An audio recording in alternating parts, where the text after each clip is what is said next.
Hello, I'm Akira Onsuka with the Hidden in Plain Sight program. This video can help you determine whether or not your child is experimenting with drugs or alcohol. We'll show you exactly what to look for in your child's bedroom that may indicate drug use. By noticing these clues, you'll be able to address negative behavior before it escalates. Finally, we'll show you how to hold difficult and sensitive conversations surrounding substance abuse.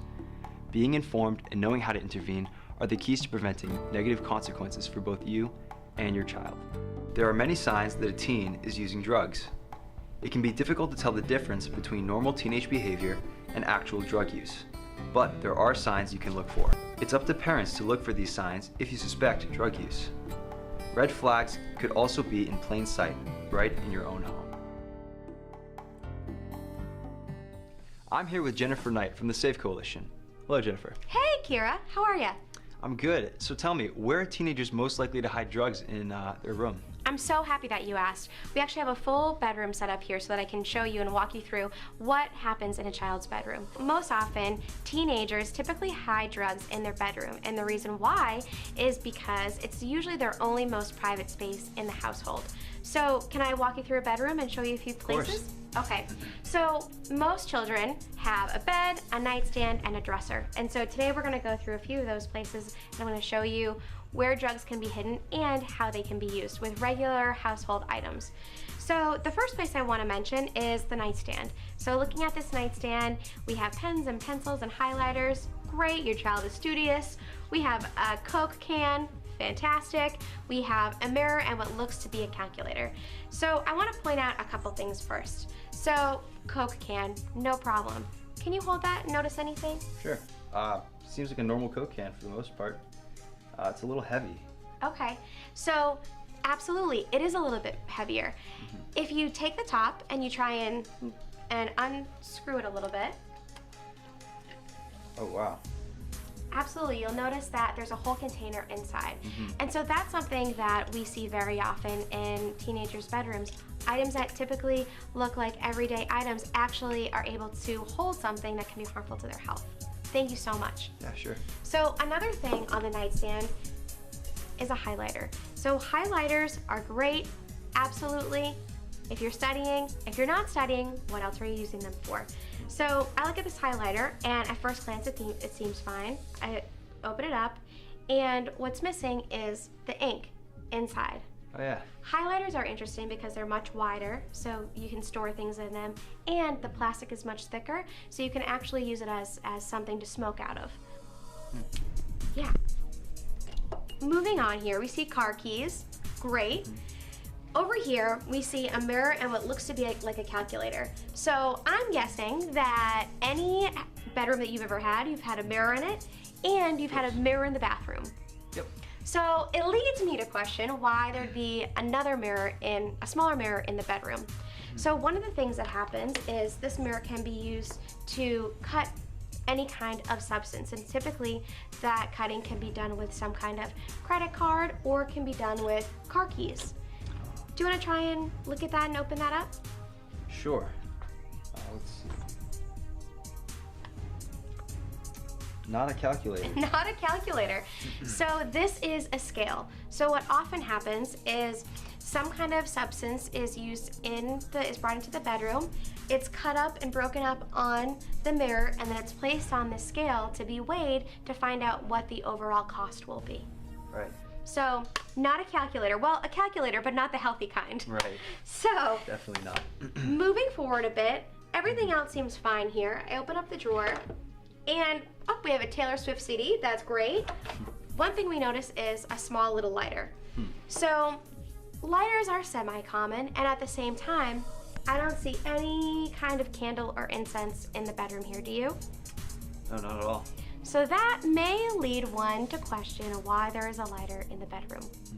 We all like to eat out, especially kids in high school, and so finding tin foil or a spoon typically is not too outrageous. And at the same time, we want to highlight a couple of things. If you want to open that up, I think that'd be wonderful, and let me know if you notice anything. Sure. Well, this tin foil seems to have like a black line going across it. Absolutely. Now, do you think that any food would have caused a dark black line? Not the food that I eat. That is a good answer. So typically what happens is if someone is using some kind of substances, what they're able to do is they're able to heat up with a lighter a small amount of tin foil, put the substance in here, light it underneath, and this part is burned. So what happens is the substance typically melts, which makes it more manageable if it's going into the body. Right. The other interesting piece, similar to the tinfoil, is a spoon. Now, we've all had ice cream and we know that spoons bend when we're trying to scoop ice cream, and we usually bend them back.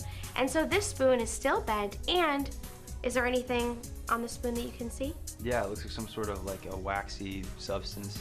Absolutely. So very similar to the tinfoil, a lighter is used at the bottom of a spoon, and that substance is melted down a bit. It's just easier to take in, to ingest.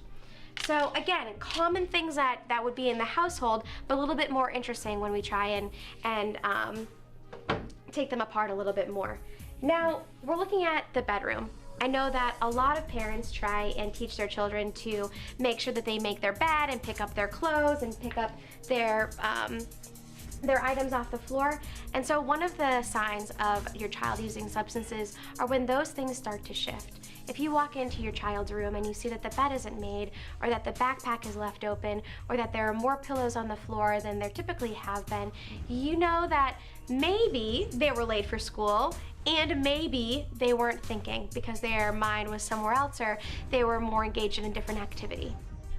One of the things that we really want to encourage parents to be open and interested about is finding out what's in your child's bed. So while the bed is a wonderful place to sleep and get rest, it can also be a really great place to hide things. So kind of looking around, do you see anything on the bed right now that is out of the ordinary? No, nothing in plain sight. Great. So if we move the pillows around a bit, we see that there's this little fabulous thing. Do you know what this is? No. Okay, it is not a highlighter and it is not a large guitar pick. This is a mini vape. And so what you can do is you put oils in here and charge it up and you're able to vape out of it. But because it's colorful and a bit funky looking, it's hard to figure out what it really is without knowing ahead of time. So the charge goes in here, just like a regular USB charge, and the oil will come out of here. It almost looks like a toy of some sort or something. It absolutely does. And it's really interesting that you say that. What we've been finding are that items that are typically used for vaping, younger children in the households are using because they look like toys. So we're hearing that high school aged youth have vapes in the household. They leave them in their bedrooms or in their beds. And so when their younger siblings who maybe aren't in school yet come in and play with items in their bedroom, they're actually playing with toxic substances. Scary stuff. Definitely scary stuff. So there's one more thing I'd like to show you.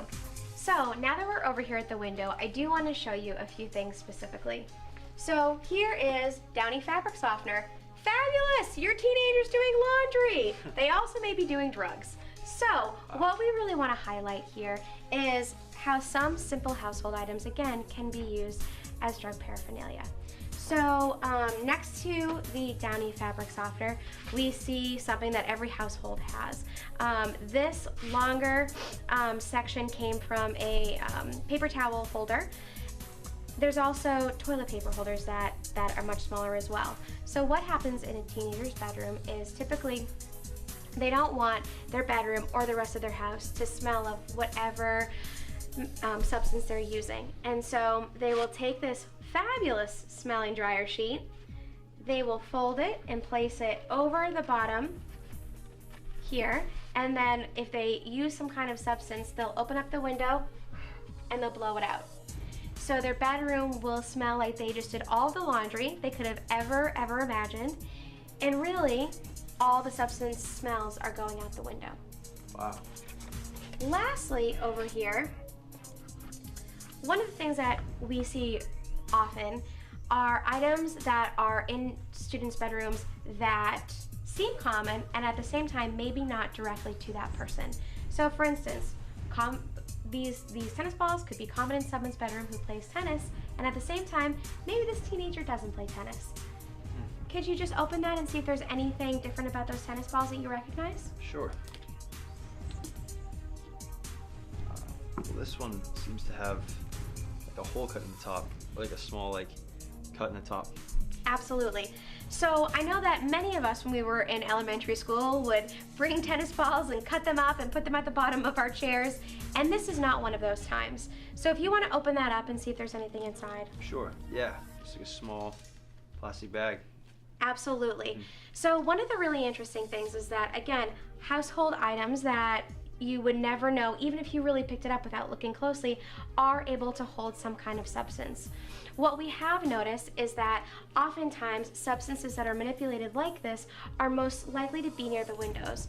And the reason why is because if the item inside has an odor, they can put the window up and that odor will go out the window.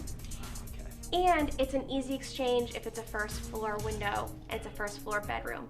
So sometimes what happens is someone wants to share the substances that they have, and so they're able to open up the window and share with someone who comes right to the window side. Oh, makes a lot of sense. Absolutely. Well, thank you so much for walking through the bedroom with me today. Sure, thank you so much for having me. Absolutely. Come by anytime.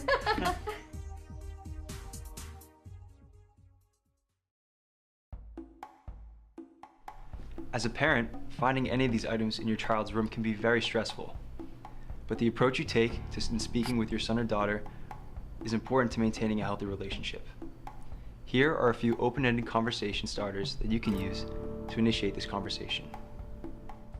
Some key points are to stay calm, ask open-ended questions, encourage a safe space for this to happen, such as sitting down in a private room, and reflect your love and care for your child instead of your surprise or disappointment. Here are some open-ended questions that you can ask your son or daughter. How have you been spending your time lately? Who are your new friends? I'd love to meet them. Do you feel motivated? Do you feel anxious sometimes about things going on? Do you wish things were different for you? Have you tried alcohol? Have you tried marijuana? Do you have a role model? Substance use has no barriers. It can happen to anyone at any age. We hope that this hidden in plain sight presentation can help you to support your child and bring what's hidden out into the open. From all of us here at the Safe Coalition, thanks for watching.